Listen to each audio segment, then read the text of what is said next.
আল্লাহ যাকে মাফ করতে চাইবেন তাকে একটা পর্দার আড়ালে নিয়ে যাবেন, জিজ্ঞেস করবেন, এই বান্দা এইসব কাজ করছো।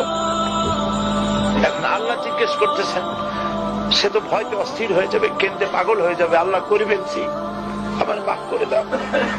আল্লাহ পাক তার জবানের সমস্ত পাপের কথা শুনে সে যখন অনুতপ্ত হয়ে কাঁদতে থাকবে, আল্লাহ বলবেন, যা মাফ করে দিলাম, জান্নাতে চলে যা। এইটা হচ্ছে হিসাব ইয়াসির। আল্লাহুম্মা হাসিবনি হিসাবান ইয়াসিরা। কাবা শরীফ মানুষ যখন তাওয়াফ করে, এই তাওয়াফের ষষ্ঠ তাওয়াফে একটা দোয়া আছে। এই দোয়া আমি যখনই পড়ি আমি চোখের পানি রাখতে পারি না। ষষ্ঠ চক্কর একটি দোয়া আছে। দোয়াটা হচ্ছে, আল্লাহুম্মা ইন্না আলাইয়া হুকুকান কাসীরান ফীমা বাইনি ওয়া বাইনাক।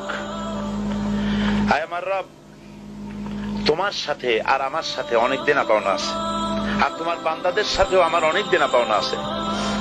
তা আমি তোমার বান্দাদের কাছে যে বিষয় ঋণী আছি, সেই ঋণ পরিশোধের জন্য তুমি আমাকে যোগ্যতা দাও, পরিশোধের তৌফিক দাও।